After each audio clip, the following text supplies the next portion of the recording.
What drives value? Now, this is absolutely crucial for you to understand why coins are volatile, why coins suddenly just have a massive price spike. They go from nowhere, and then all of a sudden, they absolutely just spike. And you're thinking, what the hell caused that?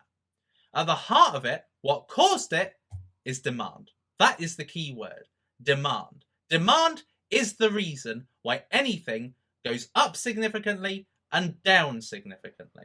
Demand. If it's got a lot of demand, it will go up significantly. If it's got less demand, it will decrease significantly. Okay, so when something is really wanted, when there's a real urge, you just got to have it. Okay, when people are really, talking about a cryptocurrency like it's the next big thing, like Neo, for instance. I came out about it and I basically put it in the same category as Ethereum. I said, this is going to be one of the big ones. Okay, and it caused a whirlwind of demand. People were just wanting it. Okay, and that caused the price to go from $4 to $45 in a very short space of time. Demand. People just had to have it. They wanted it. And similarly, what reduces cryptocurrency value, what makes it plummet, is a lack of demand. People don't want it anymore. People think, oh, that's last week. That's so last season. That's the kind of thing that can drop a cryptocurrency. Lack of demand. So demand is what is at the center of price spikes. So what increases demand? Market news increases demand. Okay, something comes out, a new innovation. They've just created a new wallet. They've just created a new function on their website. They've just created something that is just game changing. They've rebranded. All sorts of things constitute market news. Market news makes that coin in demand. Sometimes for that day, sometimes for a week. And this is where short-term trading is where you can capitalize on demand, because it spikes temporarily. And you can make the use of that. And market news normally drives demand, because suddenly a coin goes from being under the radar, no one knows about it, and all of a sudden it's written about, the communities are talking about it, and it's in demand. Everybody wants it because all of a sudden it's something new and something shiny, and they all want it. And so market news can really spike up demand. Marketing. Now, marketing ultimately, cryptocurrencies need a marketing team. They need people saying, this is why it's good, this is what's doing really well. And it also needs a marketing team to let people know about market news.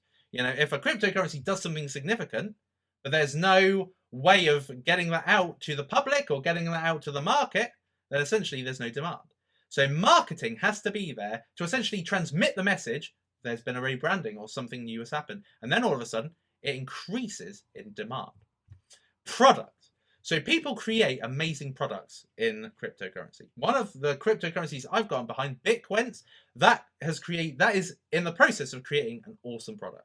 Something that is going to solve a massive pain in cryptocurrency.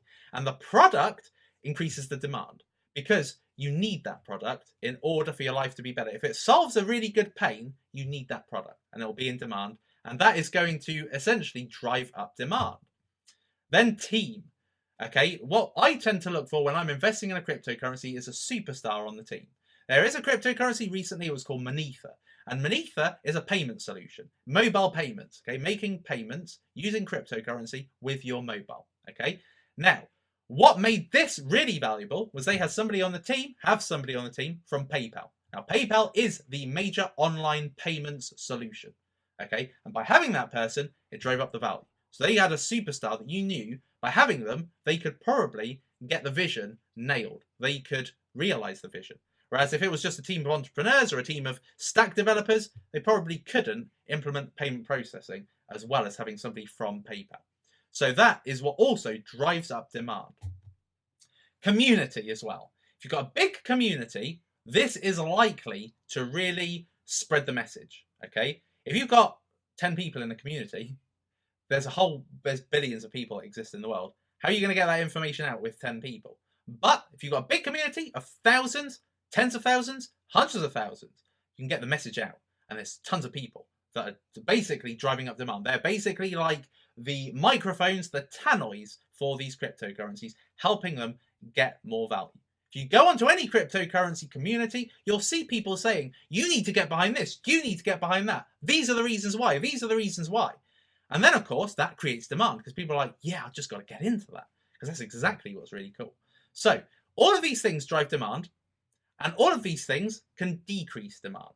Okay, so all of a sudden, if a product goes from being hot to not, demand goes. If market news goes from being hot and current and relevant, goes hot.